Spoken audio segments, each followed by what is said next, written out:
So that's a really interesting experience, because there's this huge amount of disruption that came with people not being in a common social space, and therefore the office dynamics are built up slightly differently.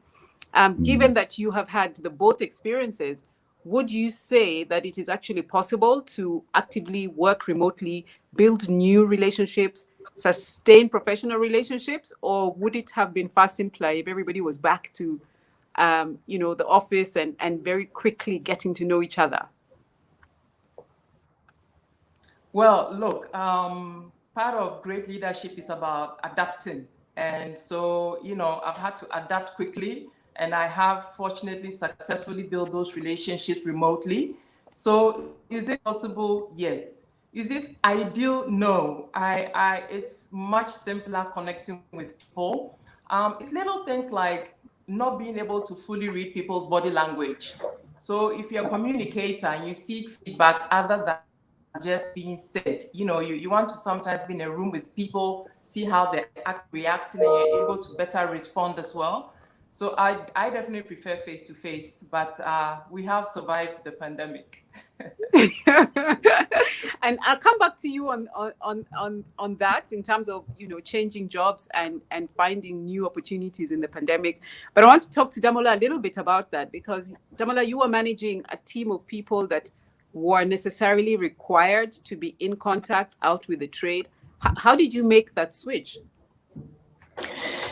Carol, that switch, was a difficult one, to be honest, because in my industry, we've got, marketing and sales in different ways. And for the trade marketeers, their job requires them to be out there meeting the retailers, talking to the trade members, meeting the consumers when they can.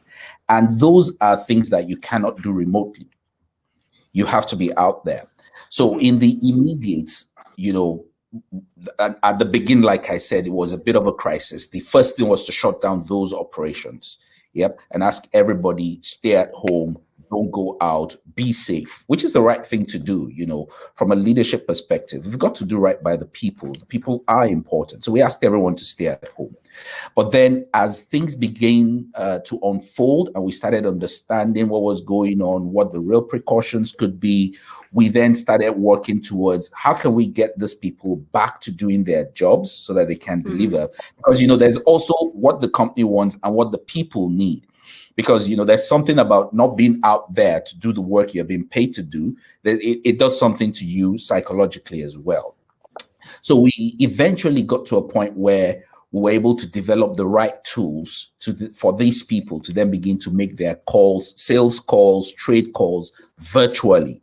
And we're still sort of in that dynamic across multiple markets. So there's the Nigeria space, there's what we were doing in Ghana, what we were doing in Cote d'Ivoire, Mali, and all the other markets across West Africa. We began to sort of shadow what the government was saying in terms of where the hotspots were. So we went into coding the different locations. You'd have one that was code red, amber, and green, and all of that evolved. So somewhere that was green today could be amber tomorrow or red the next day. And then we would determine what kind of or level of engagement the guys would have with trade. Obviously within some certain parameters around the personal protective equipment that we supplied to the team and to the trade members as much as possible. So it was a bit of a difficulty. We, up until I think 2 weeks ago, we still had some locations that were still on code red and people were working either 100% virtually or not going out at all. So there are two interesting themes that have come through already. Mehdi spoke about one, which is the whole idea about being adaptable as a leader. And I think you're also referencing that. Things were changing so quickly. So your ability to change with that was important. So I just want to talk a little bit about that idea of adaptability, because Mehdi raised it. Mehdi, if I look at your, professional career, you've worked in corporate, you've run big organizations, including, manufacturing, marketing, and you've worked across multiple markets in the continent. If you had to say the 3 or 4 things that would have helped you thrive, having had that experience, what specific traits apart from adaptability would come to mind? I'm not sure. I think Mehdi is on mute there a little bit. Maybe I'll pose that question to Damola as well. Carol, let me see. If I understand you, your question is to be able to thrive or survive in this crisis, what are the 3 leadership traits that I think helped me or will help me?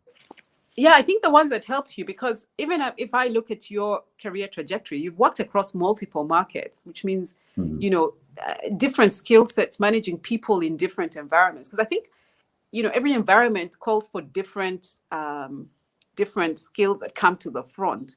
So for you Yes. specifically, what do you think would have prepared you to be able to just quickly get into it, switch, adopt, you know, manage your people and still thrive and deliver? Yes, I think the first one that I would like to speak to would be empathy and compassion. I think are extremely important leadership traits or leadership skill sets, which, you know, I've learned to build over the period across my career, multiple locations, different jobs. It's about the people, really. It's about the people. The word, I'm one of those firm believers in the servant leadership mode of leading, as it were. I believe strongly in that. Yep. So you cannot call yourself a leader if there's no one following you. All right. So the people become extremely important. And it's about how you come across to them. I learned something really early on in my career that you cannot ask people for a hand if you don't have their heart, or you've not asked them for their heart. So their heart has got to be in it. And the only way to get people's heart is, you know, often bastardized word, which is love, but I like to call that in the professional sense, empathy and compassion. What's wrong with love, Damola? Say again? What's wrong with calling it love? Well, it could be misconstrued, couldn't it? You need to be careful how you bandy that word. But I think empathy and compassion, I think, is one of the most important things that I've learned that has helped me. I think the second one is what we've talked about, adaptability. Some call it evolving. I like to call it agility. It's about how quickly we're able to pivot. So to the example I gave earlier, we would never in 2019 have thought that you would ever pick up a phone or a Teams call to make a sales call. In your wildest dreams, you would not have thought of that. But that was our reality in 2020. We needed to pivot really quickly. And so I think agility will be the second most important skill. Perhaps the third one will be decisiveness, Carol.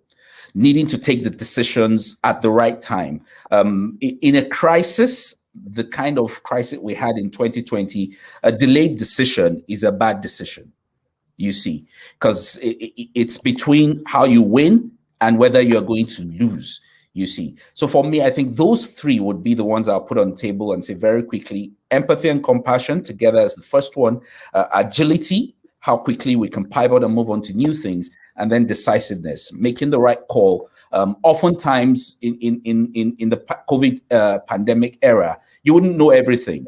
So for me, again, just to put that out there, I learned very strongly how to make decisions with 70% of information, where normally you'd have waited for 100%, you see. So decisiveness, I think, was the third one.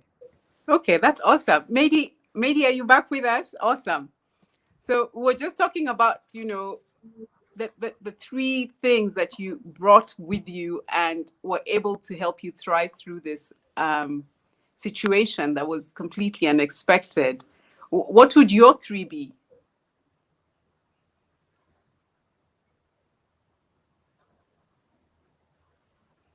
I think we're having some slight challenges there with the internet connection on this. So I think, you know, even as Mehdi comes back on, the question is still has. But Damola, you raise an interesting point around, you know, if you only have 70% of the information, you still need to make a decision.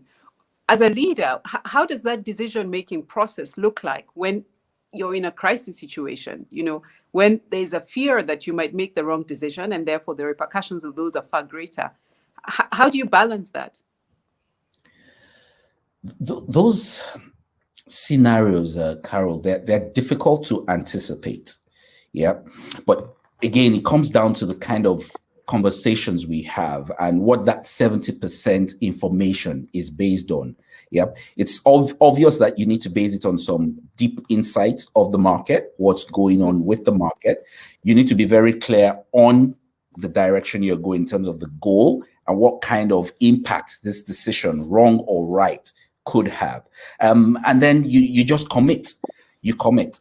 The 30% might not be because you don't have information. It might be a doubt of whether or not this will work. Would this be the right sort of decision?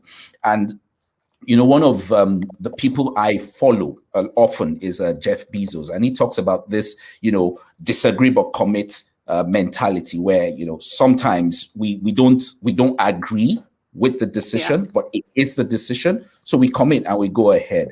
And I think that's really what it is. You probably won't know until you come out on the other side of that decision whether it was the right decision or the wrong decision.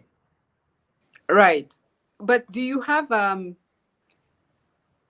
sense that in a situation like this where there are so many different stakeholders involved through the process, how do you take that sort of position to say, okay, ultimately that decision belongs to me and I have accountability for it and run with it? I'm not sure I followed. Could you repeat the question? So I said, in a situation where you have several people that are required in that decision-making process, how do you ensure that we quickly, as a leader, you can get to the point where a decision is now made and let's proceed, let's disagree but commit? Okay. For me, it's really simple. I own the decision. That's the best way to put it. So it's about you taking ownership of the decision. The buck stops with you as the leader.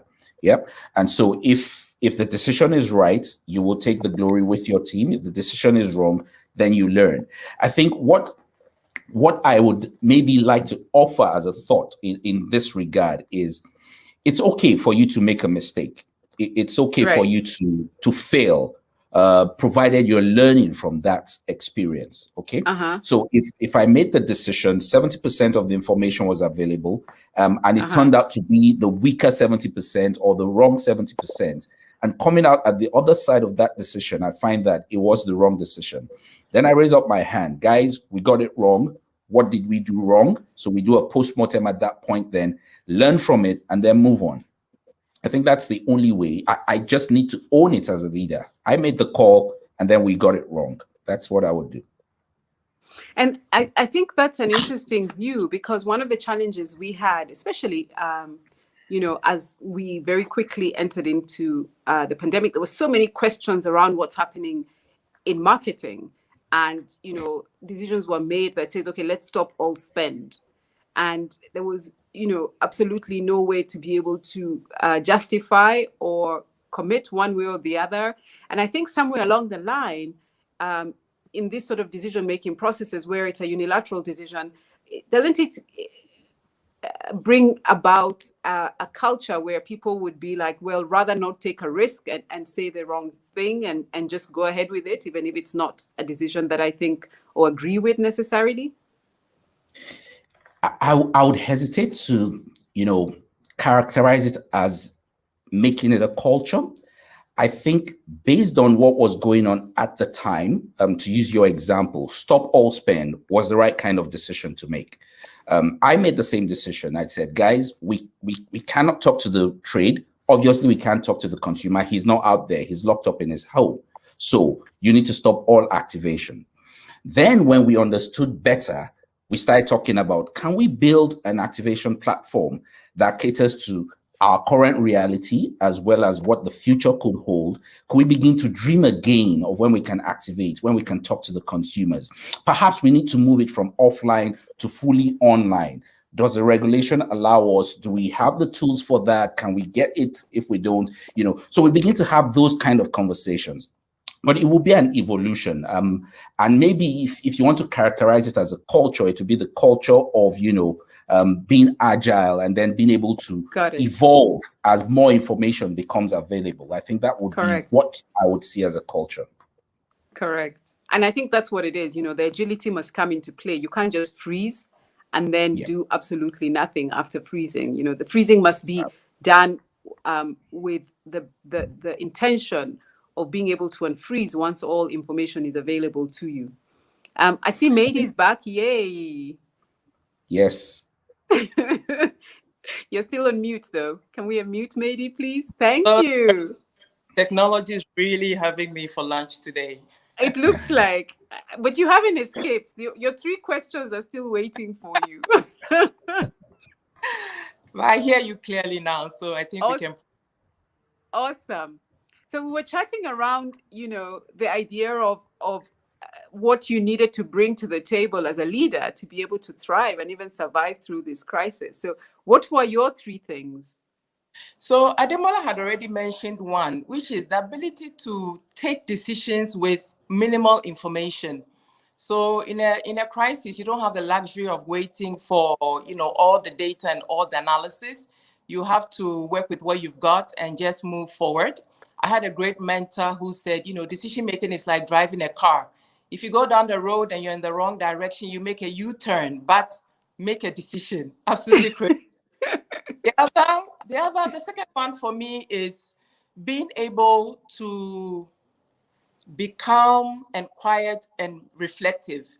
Because in a crisis, many people start running around and there's panic, and people feel like, so long as I'm moving, so long as I'm looking busy, then things are going on. But what I found to be best is to be able to sit down sometimes, to have a quiet moment and to really reflect and think about what is going on and what your solutions are going to be. And that kind of tends to send, at least for me personally, it centers me and gives me the strength to continue. Another one is just the ability to be very comfortable with the uncomfortable, with change. And during a crisis, there's a lot of change and it's all happening at hyper speed. So you have to have a certain level of comfort in that kind of an environment and still be at peace and to be able to think clearly and guide the organization or your team through it. So those for me are some of the key traits for strong leadership during a crisis. So come out of the crisis. What do you take with you in that list? So everything is going great. We're in peacetime now. The business is fantastic. There are no issues. What do we take, given that, there's no fear of flight? Absolutely. So during peace, you now have to get comfortable with the peace because sometimes you're now enjoying the adrenaline rush. And when the adrenaline is no longer there, you can now also start to feel uncomfortable. So realizing that there is a change, making peace with the peace, and then adapting to that. Because again, the business and your team need a different kind of leadership. During the crisis, you absolutely have to be in the front. I firmly believe that you have to lead from the front during a crisis. But once there's peace, once there's stability, you can step back a little bit and let some of your teams, start to move forward and to drive some of the key projects and an agenda. What you continue with is the ability to still find your quiet moment and to still reflect and be zen and say, okay, are we still going in the right direction? Do we need to change? So those reflective moments, I think for me, cut across, but are even more important during a crisis because you can forget about them whilst you're dealing with a crisis. That is quite true. The ability to just be comfortable with the uncomfortable and then be uncomfortable with the comfortable. Mm-hmm. So thanks for sharing that, Madi. So I asked a question yesterday, and Damola touched on it as well. Is there a place for love? Is there a place for love, which Damola prefers to call professionally compassion and empathy? Oh my God! I'm just going with plain love. You need that. You need a lot of that, especially during a crisis, and especially during the pandemic we've all been through. For the simple reason, even during peacetime, I say everybody is coming from their homes with different issues, and then we all come into the office and we have to work together to drive the business. But during a crisis, during a pandemic, those issues escalate. And you absolutely have no idea what somebody has had to deal with at home before coming into the office. You know, they may be in the office working with you, but their husband may or spouse may be on oxygen in the hospital. Mm-hmm. And you may not be as good as a leader you may be. You may not be up to date with all the information. So in that moment, you can be very hard, lose all the love because somebody does something not quite right, and you know, you've lost your mojo in that moment. So love is essential, but during a crisis, it's even more so because there's so much uncertainty, and uncertainty just raises everybody's blood pressure and confidence. So extra love during crisis and a pandemic, definitely. Awesome. I'm converted. I use the You're word converted. now. We'll just call it love. I'm coming to you in love. So I wanted us to just switch a little bit and talk around maybe the more personal side. And you know, the question I have is the idea of burnout. You know, you can't constantly be on high adrenaline, you know, for 12 months. At some stage, it catches up with you. You know, you're trying to take the knocks for everybody and trying to prop everybody up. So how do you prop yourself up? Oh, Who wants to go first? Shall I or Ademola? Go ahead. Go ahead. I think that is a very, very important question. How to stop and take care of oneself. I think first and foremost, it comes with a lot of self-knowledge, okay, and paying attention to yourself. And people who are good at that, you kind of know when you're getting on the edge, okay? And there are a couple of things that I do personally that help a lot.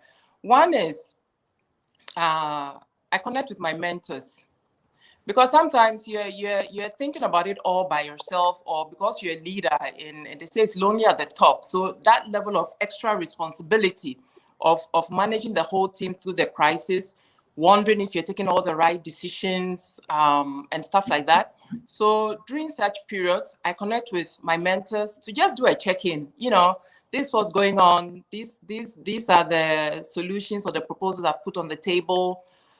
Is that kind of the right direction? Am I doing the right thing? And then for me, the second element is really connecting with my family. Okay, so I download. I have patience, you know, my father, my siblings, and I use my family. And I find that just by offloading, that normally does half of it.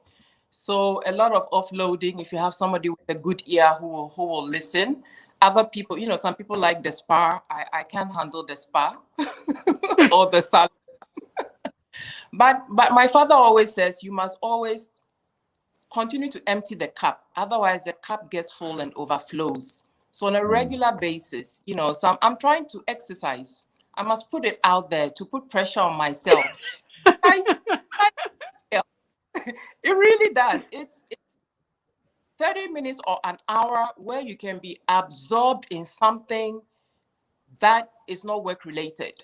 Okay, so as those who play golf, you know, you're trying to get that ball in a hole and all your focus is on that, or whether you're running. So for that period of time, you let go and your body is able to kind of rejuvenate, your mind switches off before you come back. So those kind of elements really help. But in a crisis, you can forget.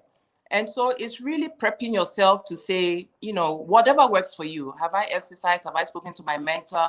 Have I offloaded on my family? But you need to do that regularly. Absolutely. Yeah. Those are some really good tips. Damola? I couldn't agree more, Mady. I think that the sum of it is there needs to be an outlet. There needs to be some way to detox. There needs to be some way to distress. And it comes back to you knowing yourself as an individual, knowing yourself as a leader.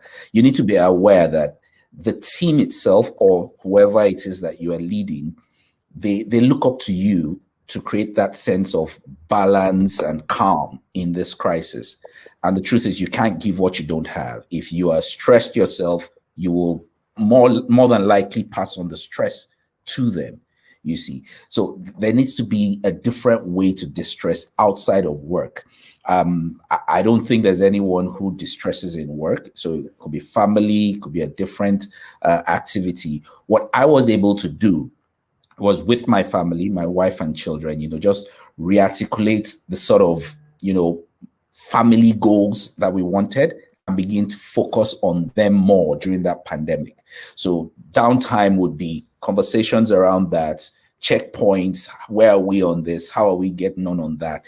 And just generally using that space and that environment to sort of detox. In the first months, it was difficult because you were walking in the same space where you were detoxing. Unlike, normal period where you would go to work and then go home, but here you would work at home and then have to detox at home. So it was a little bit difficult, but it was just a very deliberate attempt, or very deliberately going about having those conversations, like Maddie said, with the people that could provide a different perspective for you and get you to look at it differently. And then I also found an outlet in having those deliberate conversations with my team members as well. So as many people as I could offer that hand of compassion or love, like you call it, and say, hey, how are you coping? Because one thing I became more aware of during this is the mental health is something that perhaps we're not very attuned to, but it's one of those things that take a beating during times of crisis and times of stress. And so I had team members who, during the course of the conversations, you find out that, there's something going on here. Some were more, in tune with their mental self, mental health than others. And when you have that conversation with one person, when you're talking with another person, you begin to see, this could be the issue. And then as an organization, we were able to then raise awareness of that and try to help people. Yeah. So I think, yes, Mady. On the point he just raised. One thing we have to be careful of as well is that, one solution doesn't necessarily fit everybody. Yep. So all organizations were so eager to say, you can all go work from home. Flexibility, you can work from home. But guess what? I mean, it was a nightmare for me. I got a 7-year-old and a 4-year-old.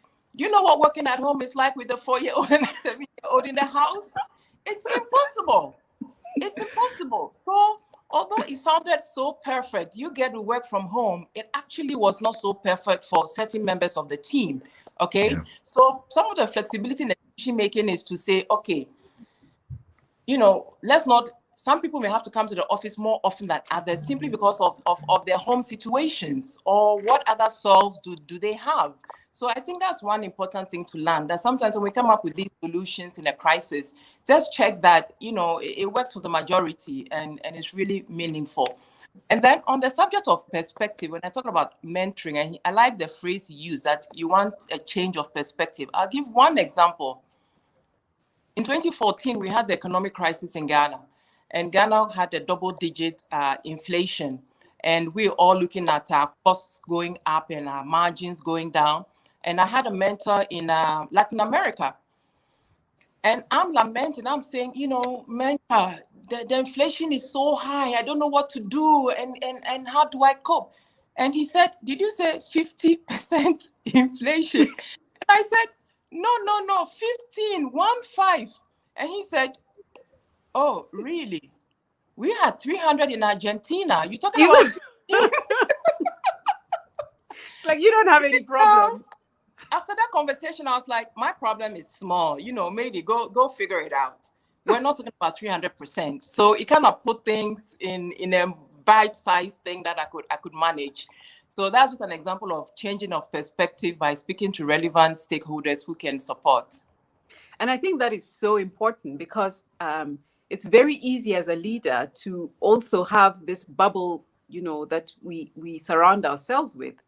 And in that process, if everybody is like you and everybody is experiencing the same thing as you, and your entire, universe of your sample are people like you completely lose touch with the reality of, what's actually going on outside of you, and really accepting that, having a mentor is that's sitting somewhere else with a completely different experience is actually maybe more useful than, speaking to the CEO next door who's having exactly the same experience as you. And so therefore that perspective changes. And I just want to touch on that issue of mentorship. And I think it's a really powerful tool, and I'm not sure that enough leaders, use it as a tool. And maybe you want to talk a little bit around that, because you spoke around having mentors. What motivated you to have a mentor, and how are you finding value in mentorship as a leader? So, to be honest, I was first introduced to the concept, and my first experience was in an organization where they formally set up a mentorship scheme. So junior managers were partnered with directors of the organization, and initially gave us guidance on how to manage those relationships. But I found great value in it, because once a certain level of trust is built, I think you can have really deep and meaningful discussions.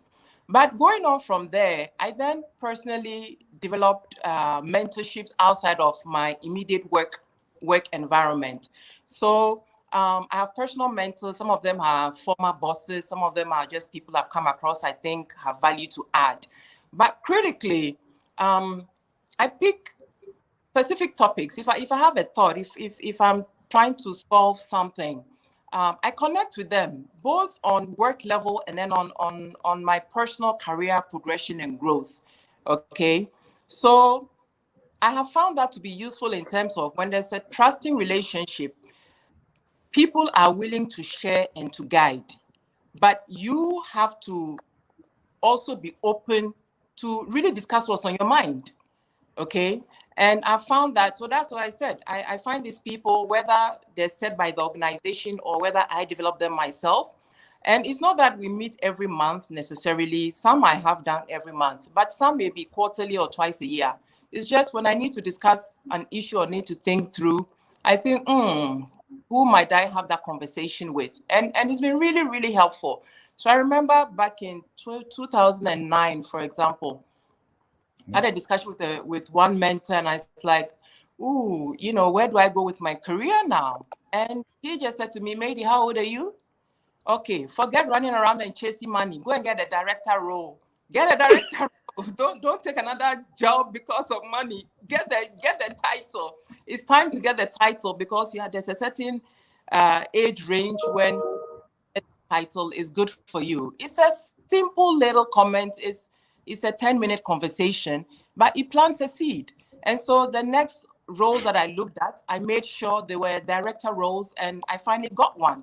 And I've had these different experiences. So sometimes I've been in a case recently, for example, somebody says, oh, mentor me and coach me. And I said, okay, so what do you want to discuss? And they said, you just tell me what you want to tell me. No. You must have an objective. You must have some questions that you want answers to. And when you pose those questions, you will get some guidance. That's awesome. Damola, do you have a similar experience?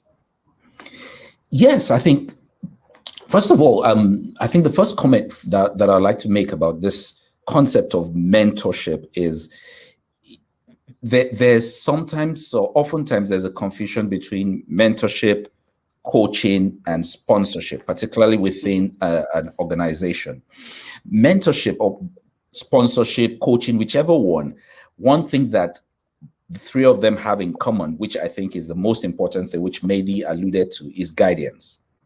It's about guidance. So whether it's in a crisis and I'm having a problem, or you have an existential crisis, or you have something that you need to bounce off someone, you're looking for guidance.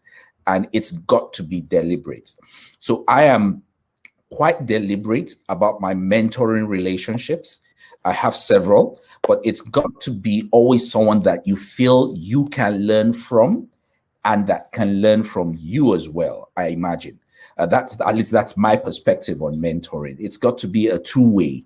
If mentoring or any of this development relationships is one way, it tends to fizzle out really quickly. It tends to be one thing that, will not stand the test of time.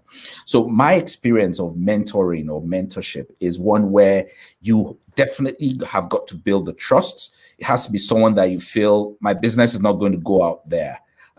You're obviously not a shrink. It's not psychotherapy or anything, but it gets into that space sometimes, particularly when the conversation is really thorny and the person is asking you questions that cause you to think and rethink, sometimes unlearn what it is that you've learned and change your perspective. So yes, mentoring, I think it's a big part of leadership, either to get the mentoring or to be a mentor to other people. That's been my experience of it. It's something that I really cherish. I'm very deliberate about them. I find that I need mentors in multiple facets of my life. So there obviously would be some people that you look to for the family or fatherhood development. There'll be others that you look to for the professional development as well. And I think that talks to another very interesting trait or important trait as leaders, and that's humility. The humility to know that you need help and the humility to accept it when it comes. And how do you develop humility? Because I don't think humility comes, in fact, it's counterintuitive from a leadership perspective. You probably got there out of lack of humility, to be honest. And now we're asking you, okay, now, there's a level of humility that comes with your responsibilities to be able to even take you to the next level. Do you think that's a natural trait that we have as leaders? Is it counterintuitive? Is it something we have to develop? And how does it play? I don't think humility is natural to everyone, Carol. Some of us, the same way some people are introverts, some people are extroverts. Some will be naturally more flamboyant, is a positive way to put it. You could call them arrogant. Others would be maybe a little bit more humble. But it definitely works as a leader if you recognize the fact that you don't know it all. Yes, the buck stops at your table, but you are not always the smartest person in the room. And your role as a leader, a responsible leader, an authentic leader, is one that then understands that you need to surround yourself with people, oftentimes that are smarter than you, and that you can then go on together to achieve that goal. So humility, I think, is definitely something that every leader should have at one point or the other in their life. If you don't, you begin to go after it because it helps you. It helps you. You can't not be that guy. And you probably have read multiple case studies. There's one of Bob Nardelli in I forget the name of that firm now, where it went south for him eventually. He came from GE, went to, I think it was Home Depot. Eventually he went south. So humility is definitely one thing that every leader has got to grow if you don't have it. And oftentimes you need to drink huge cups of humility if you're going to lead people. Right. Even if you don't have it. And maybe, we were having a discussion earlier on around the issue of building teams. And I see it's one of, Damola's, I think, even number one, because he keeps referring to it. How do you see that play out? Your ability to really build strong teams and people that can challenge you as a leader and accept that, you will be challenged by those teams, but it will be collectively better for the organization. Oh, I think it's absolutely critical. When I'm in a role, I essentially start working to make me redundant in that role. And to make myself redundant, there's got to be somebody in my team who can come and take the seat. And so I look for those engagements. I look for somebody willing to take that leadership role, and I encourage it and really push for it, because it's through that they're also learning and growing. And when you're talking about humility research just now, for me, I link that to a learning spirit. Okay, if you have a real passion for learning, then you know that there's a lot out there that you don't know. Other people have probably experienced something that they could share with you that could help you. So having that learning mindset, and it doesn't matter where the learning comes from. It doesn't have to come from seniors. It can come from your peers. It can come from your juniors. And so you have to be open to that. But I train my team to be redundant as quickly as possible so that I'm available for the next job. I encourage it. That's a perfect what's in it for you moment, eh? Exactly. Learn and learn fast and ask all the questions and challenge. So long as you're learning through it, it's not just for the sake of it, but it's a learning experience for the team and they're growing through it. I think it's fabulous. I think it's fabulous. That actually is a very engaged and motivated team, honestly. Yeah. And I think I want to bring us back to say that, Damola. I was just going to build on that thought from Mady, which I subscribe to wholeheartedly. I think I just found another good friend in this conversation, Mady. It's the concept of, as a leader, you're building your team to walk yourself out of a job. You're building your team to the point where they don't need you, where your job is, like you said, under threat.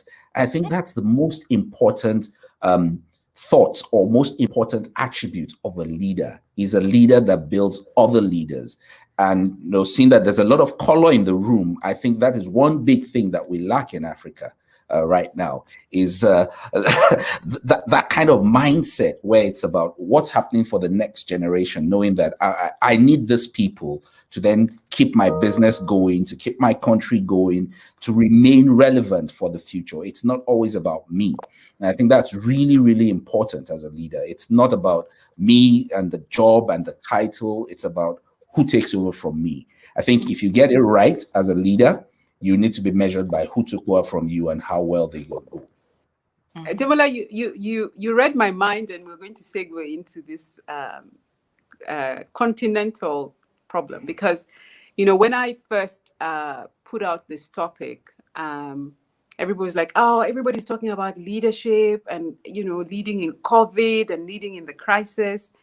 And my question is, why then does it continue to remain a problem? Why are we still talking about it if there's a solve already?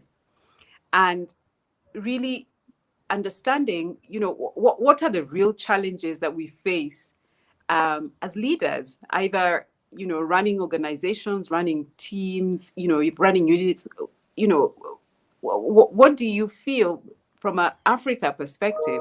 What are the real challenges, and why does this continue to be an ongoing discussion? Everybody kind of can tick the box, but walking the walk and walking the talk seems to be a big disconnect. My friend says the video doesn't match the audio. Absolutely. Your friend is wise. Your friend is very wise. I'm not the most qualified person to offer perspectives on governance at a continental and a national level. That is me being humble. But I think that the real crux of the matter is this concept of walking the talk.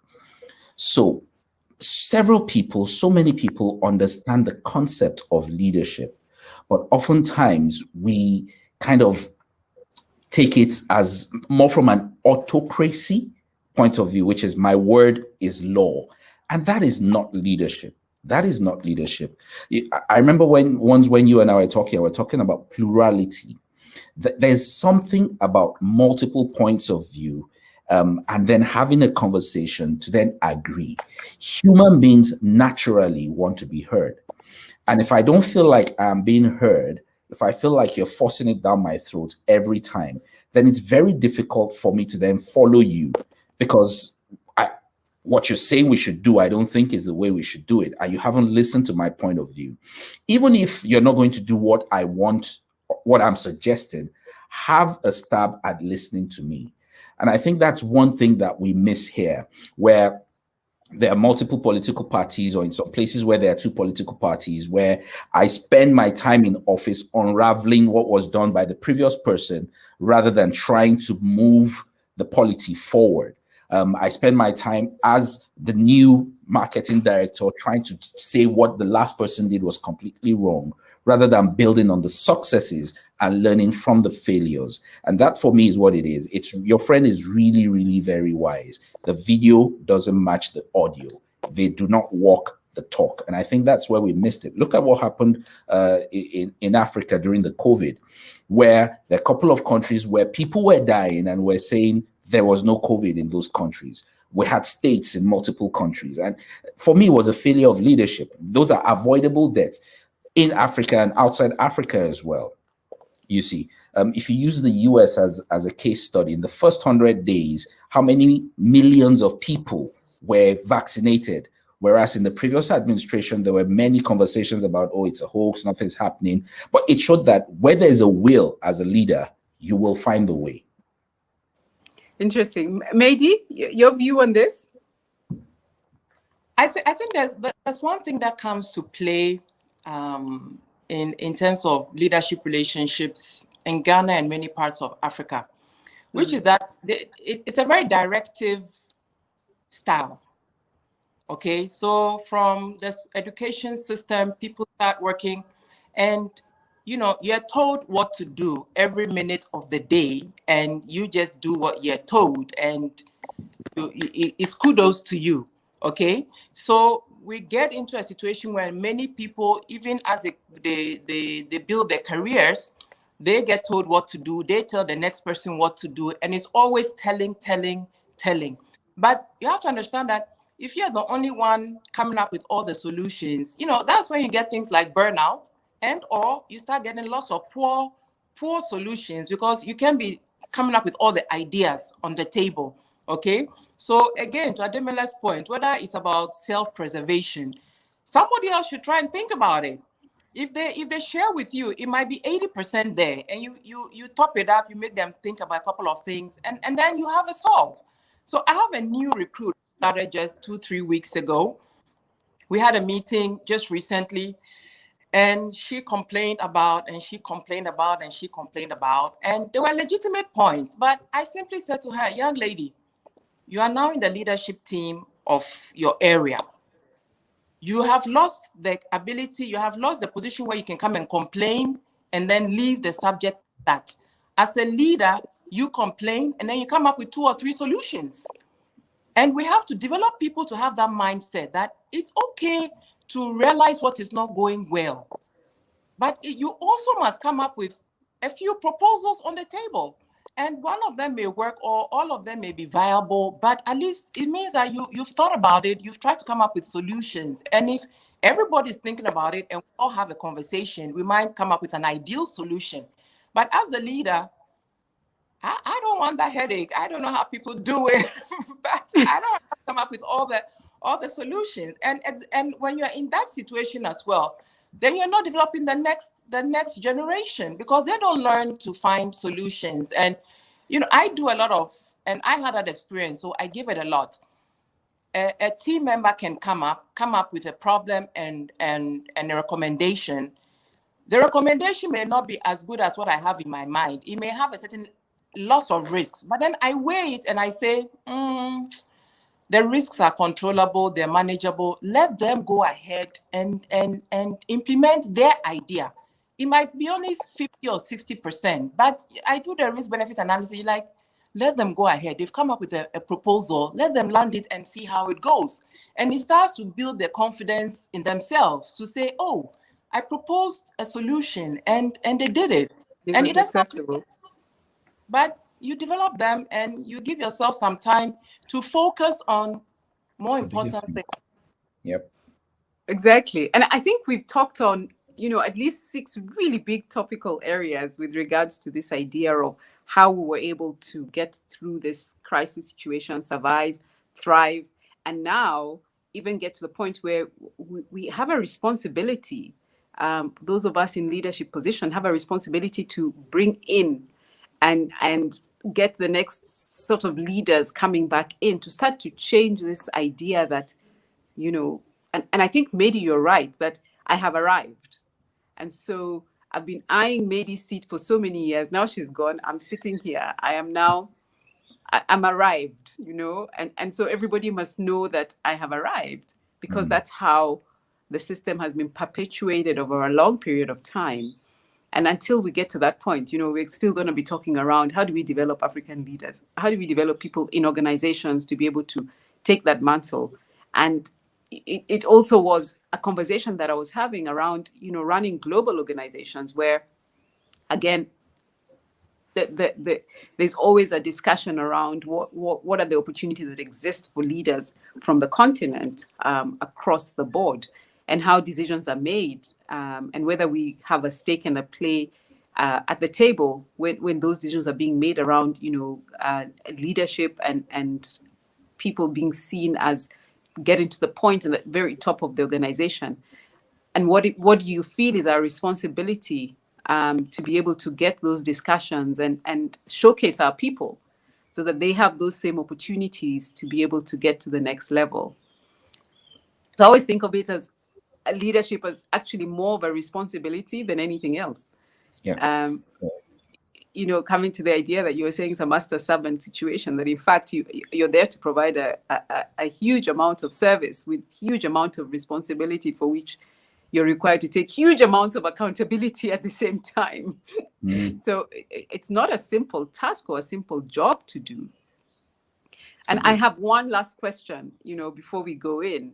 And the idea around, we talked about it slightly. How do we make sure that we continue to develop skills and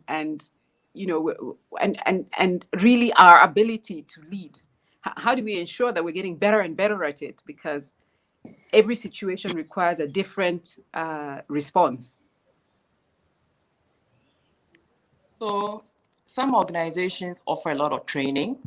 I've benefited from that enormously. So lots of leadership trainings with big institutions like INSEAD or Harvard, or so that's one angle. Another angle for me is books.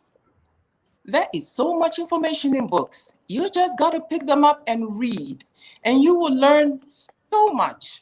Okay, so pick the next 10 books on leadership that anybody else has written. And I have multiples that I share with teams and people. So books for me, one area where when I have something in my mind and I think, oh, I want to learn more about this, I go and look for 2, 3, 4 books on the subject, and I can read on them. And after I read a few, you start to see some themes coming through. And that starts to tell you that, these are some of the key pillars that address area that you're trying to understand.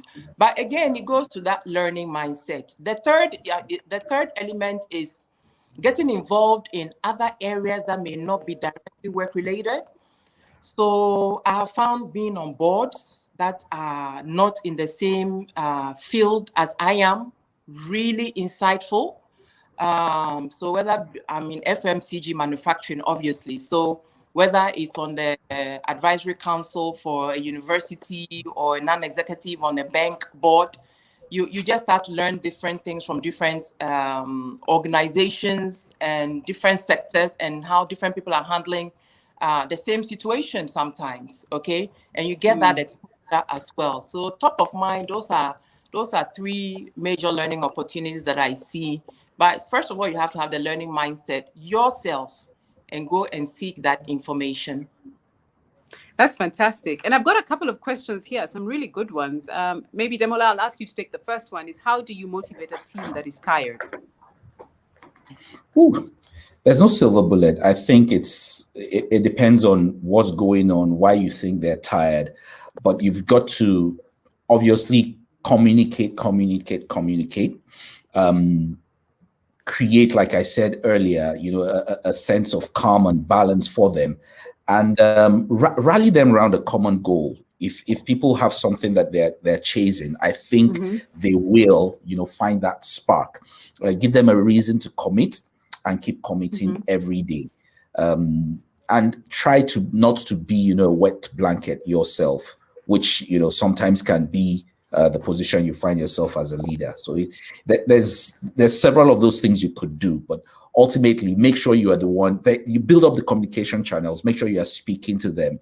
Avoid Chinese whispers. That's one of the critical things. Yeah. Okay, and we have a second question at Mady, and I think this one is good for you because you took on a new role, stuck in the between how to work at home and how to work from the office. How do you interact with your teams in this sort of environment? Oh gosh, video calls are now the norm. I can be on calls from 8 a.m. to 5 p.m. So that's part of it. But it's been available. So also lots of phone calls, lots of WhatsApp, just so that your team have the sense of you're available to them. I still have my boundaries. I say to them, guys, before you call me after 5 p.m., let's make sure it is really necessary, because you had from 9 to 5 to make that call. So I have my personal boundaries that I still try to stick with, but within that, really being available. And yeah, but lots of video calls is really what's driving it right now, and WhatsApp. And how do you make sure you don't tire out? Because a lot of people talked about fatigue. I personally find that at some stage in the day, I'm done. I'm done with video. I'm done with talking. You do. It's excruciating, frankly. The video calls, they have a way of draining the energy out of you, but you've got to keep going. But sometimes there's the option of, if it's not critical, you don't put on your video, because research shows that when you are on video, you're a little bit more conscious, and you're watching your behaviors, and so that also saps a whole lot of energy. And that's why sometimes you can do the WhatsApp calls instead of a full video call. Mm-hmm. But again, yes, so again, it's monitoring yourself. So certain days in a week, I try to keep it to a bare minimum, so that it's only for half a day. So I manage my calendar. I manage my calendar as much as possible, but there is a lot of video calls right now. And one last question is, how do you, what do you see as having led to your success, and how does leadership come into play, in your own individual journeys? I'm just extremely result oriented, and so when I set a vision, a goal, a task, I go for it. So even in the workspace, it's not necessarily the KPIs that have been set for me by the business, but I always have a goal, and I'm always working towards a goal. Both, I have goals for my professional life, I have goals for my personal life, and those drive me. And every year I'm like, okay, have I achieved this goal? Fantastic. A tick for financial goal, a tick for family goal, a tick for professional goal. So that for me, honestly, is one of the key elements. I drive myself hard on the goals that I set, by making sure that they're feasible and realistic, and Right. keep me going. Yeah. And keep focused. Demola, what would you say? I couldn't agree more. I think the first one is exactly that. You need to have a plan. Which is what media has described as a goal. You need to know where you're going, and you need to work at it.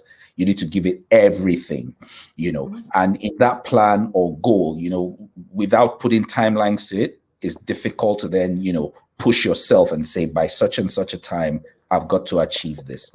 You've got to be learning. You've got to be developing.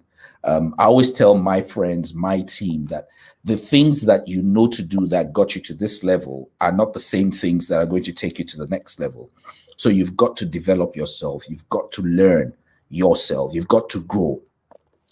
You will always be promoted. You will always move to the next level, which would be a level of incompetence for you. So what are you taking to that level? How are you developing yourself today to get to that level? I think for me, those three things are sort of what has guided me over the last couple of years. Always have a plan and walk your butt off at that plan. And then always be learning, always be developing.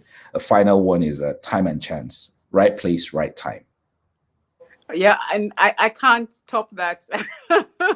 I can't top that. You guys have been so fantastic. We're coming up to the hour, and I really, really appreciate your time. I think there've been some really good insights, hard work, having goals, having humility, showing up with love, making quick and fast decisions, being agile and adaptable. So those are some really, really, really exciting opportunities for anybody who's looking at a leadership position to say, this is what you need to bring to the party to be successful. But ultimately, like Damola says, it's really about being in the right place at the right time. And sometimes, like, working really hard at it makes you get to the right place at the right time. So thank you, Damola, Mehdi, the generosity of your time, your experience, and just sharing some of these thoughts with us. I think from me, the rest of the team, and everybody that attended us today, we're really grateful. And we hope that we will have another session before the year is over, see how we're all doing. Thank you. Thank you for having us. Been a pleasure. Damola, great being on the panel with you. Nice to meet you, lady. Be in touch. Fantastic. Yes, and please stay in touch. Definitely. Awesome. Take care. To the MySoco team, it was a real great pleasure. Check out the platform on PromoFlow, mysoko.promoflow.com. All the other recorded sessions will be there. This is an initiative between EXP and Silverstone. And the whole purpose is, again, to bring the big topics to life within the continent. So thank you very much. Cheers. Cheers.